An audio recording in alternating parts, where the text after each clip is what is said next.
रात की चांदनी में एक छोटे से गांव की कहानी है, जहां प्रतिदिन के बादल अद्भुत रहते थे। गांव के छोटे बच्चे राजू रोज रात को चांद से बातें करता था। एक रात राजू ने चांद से कहा, आपकी रोशनी बहुत ही सुंदर है चांद जी। कैसे बनती है ऐसी खूबसूरती?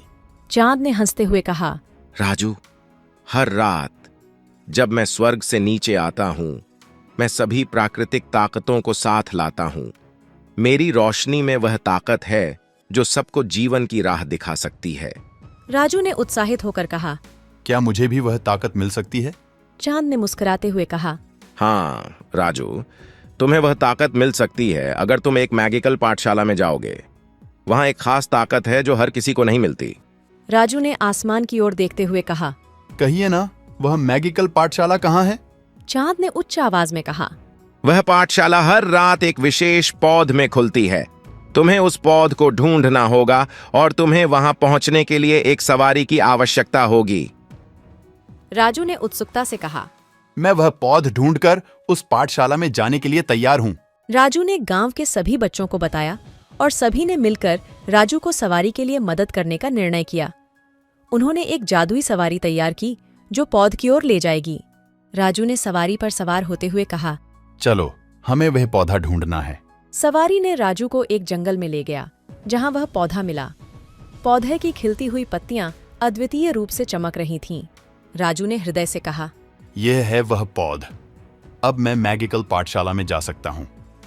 पौधे ने खुलते हुए राजू को एक नए लोक में ले जाया जहां एक प्राचीन भव्य स्कूल था। वहां पहुंचकर राजू ने देखा कि सभी बच्चे जादुई शक्तियों को सीख रहे थे।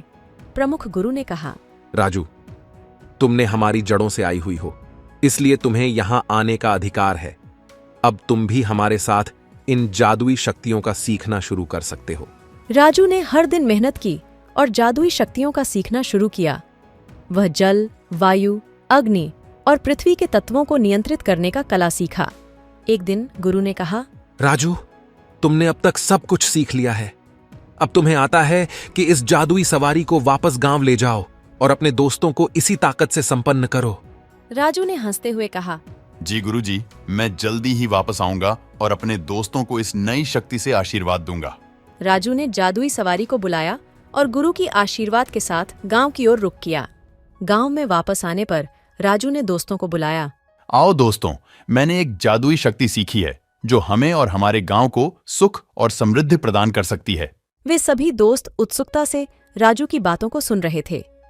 राजू ने अपनी जादुई शक्ति का प्रदर्शन करते हुए कहा, यह शक्ति हर किसी को सिर्फ इसलिए नहीं मिलती जो उसे सही तरीके से इसका उपयोग कर सकता है। हमें इसे सावधानी से और उचित तरीके से इस्तेमाल करना होगा। एक दोस्त ने पूछा, राजू, हमें भी यह शक्ति सीखनी है। राजू ने मुस्कुराते हुए कहा, ठीक है, लेकिन धीरे धीरे सीखो और सबका भला करो। इसके बाद सभी दोस्तों ने जादुई शक्तियों का सीखना शुरू किया और गांव में खुशियों की बौछार मच गई।